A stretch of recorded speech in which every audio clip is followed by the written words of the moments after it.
également bu journal boobee di Libération yéenekaay ñëw na également ci ki nga xam ne rek moo di Alioune Sall nekkoon maire bu diwaanu Guédiawaye waaye yoroon fi ay ndombal tànk ci nguuru président Macky Sall moom it ci xibaar yi nga xam ne Libération baaxee nañu ko mooy ci weerum excusez-moi ci li nga xam ne rek moo di ci début août boobaak léegi moom it jàppal ne parquet financier ubbi na ab information judiciaire même si que ba fi ñu wax ak yow nii moom journal bi ignoré ne quand même lan moo waral loolee mais moom it xam nga coowu 400 000 yi quand même indi woon na fi coow ak yooyu de.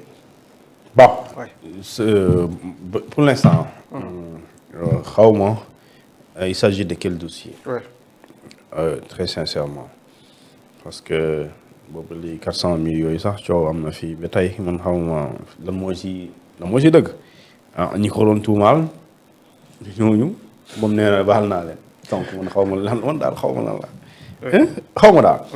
mais li ma xam daal mooy ci Alioune Sall moom te CENTIF moom sénégalais yi dañoo xamul liggéeyam waaye dañ ko xam de sànq am na lu ma la yónnee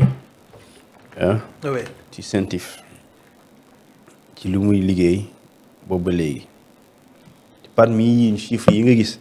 ñëpp ci lañ bokk. toutes ces personnes citées ci lañ bokk. 2024 bii nga xamante ne mooy cooli CENTIF lu mu jotee génnee ci rapport. def na 920 déclarations de soupçon. 28. 928 plutôt. 2172 réquisitions mooy soit ñu dugg ci ay banques wala ay sociétés pour ñu xoolal ñu.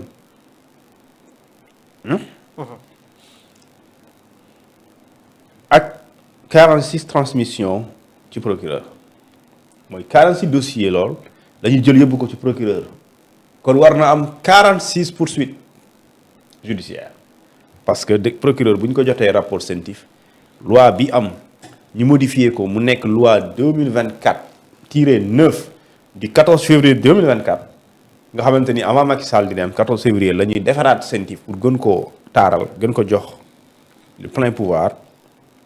Alors, le procureur, vous êtes lié lorsque vous recevez un rapport de la CENTIF. Donc, l'ouverture d'une information judiciaire dafay imposer wu. moo tax kuñ ci tudd rek information judiciaire day am loolu Sénégal dañ ko war a xam pour ñu xam loolu c'est de l'automatisme bu amee rek loolu day am. rapport dès l'instant mu ñëw ci procureur moom amul lu mu ciy xool maanaam di xool baax na est-ce que dañuy topp déedéet dañ ko ne sëñ bi boo jotee da ngay yóbbu da nga koy topp da ngay topplu. léegi moo tax effectivement Alioune Sall mi son dossier il est confié au juge du troisième cabinet. Premier cabinet ñoom waali la. ñoom troisième cabinet du pôle judiciaire et financier moom lañ ko jox. léegi ce rapport là CENTIF daf ko remettre le pôle au début du mois d'août. wala yàggul la. matagul 60 jours. donc parquet bi. mu tijji information judiciaire contre Alioune Sall léegi nag puisque information yi mooy tijji nañ information judiciaire mais pour quel fait xamuñ ko léegi nag journaliste bi son rôle c'est d'aller creuser pourquoi cette information judiciaire lan la koy toppee c'est ça le rôle du journaliste donc d'ici à ngoon dugal da ngay def loolu mooy recoupement léegi nga indi 400 millions yi recoupement la en tout cas écoute selon une source la jaruma la koy jox une source un peu informée selon une source un peu informée ce serait lié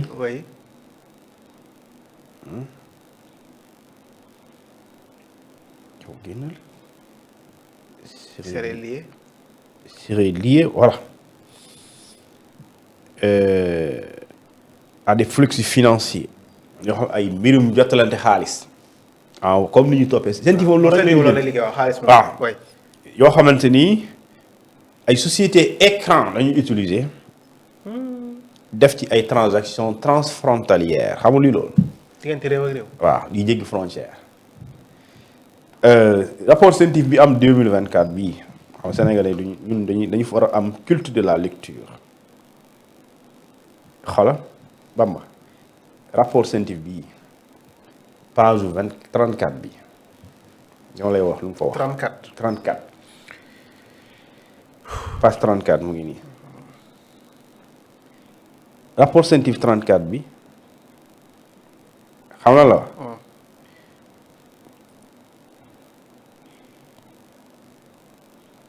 Il est essentiel d'étudier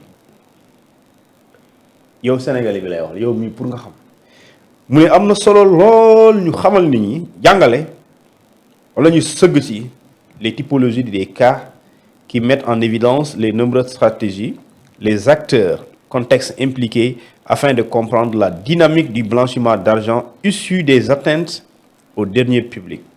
nee na am na solo ñu xam ñi nga xam ne ñooy def blanchiment des capitaux seen pexe nu mu réeree nan la ñuy utiliser pour ñu mën a génnee xaalis ci fonction publique ci trésor pour mën ko dugal ci ay sociétés pare réeral ko lu ci ëpp nee na en effet la plupart des opérations associées à ces infractions qui se caractérisent par deux points l'ouverture de plusieurs comptes à sociétés dans plusieurs banques commerciales aussi bien au Sénégal et à l'étranger gisoo oui. loolu mooy fee lan lañ fa wax transaction transfrontalière oui. loolu mooy jottalante xaalis boo xam ne jéggi na frontière yi beneen bi mooy mu ne la bokk na ci seen pexe la réception de plusieurs virements injustifiés de fonds publics beneen bi mooy souscription à plusieurs dépôts à terme auprès des banques commerciales beneen bi mooy le rachat de plusieurs créances détenues sur l'État ñaata nit la ñoo jënd ay créances ñaata nit ñaata nit xam nga nit di dem ci kaso nga koy tudd loolu jomb naa rus naa loolu mais ñaata nit ñooy jënd créance état champion de mooy Tahirou Sarr.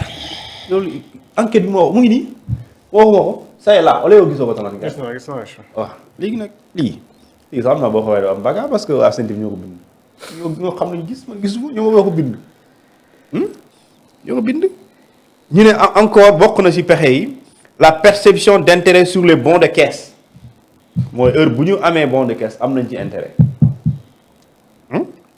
ba pare ñu ne le nivellement bokk na ci pexe yi le nivellement de plusieurs comptes par des dépôts en espèces et des remises en chèque léegi kuy def nivellement xamal la ku amul ay banque comptes yu bëri mënoo def nivellement en tout cas nivellement bi li ñu bëgg a wax mooy puisque créé nga ay compte bancaire compte bi bu amee 100 millions léegi yeneen citoyens yi da ngay jël bu ne nga séddi ko mooy nivellement pour ñu am léegi comme ça. xaalis bi de ñun yor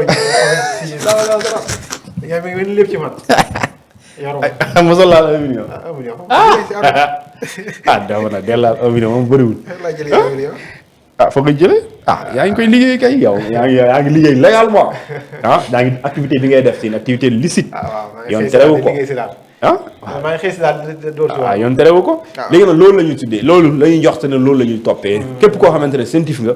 loolu la ñuy toppee ay flux financiers ay transactions illicites la ñuy njort. léegi transactions illicites yooyu loolu mën na nekk blanchiment mën na nekk escroquerie portant sur les deniers publics détournement soustraction mën na nekk association de malfaiteurs et cetera je n'ose pas dire que am na lu ñu tuddee financement du terrorisme mais CENTIF bind na ci rapport boobu am na cas de financement du terrorisme ay dossier mu génne la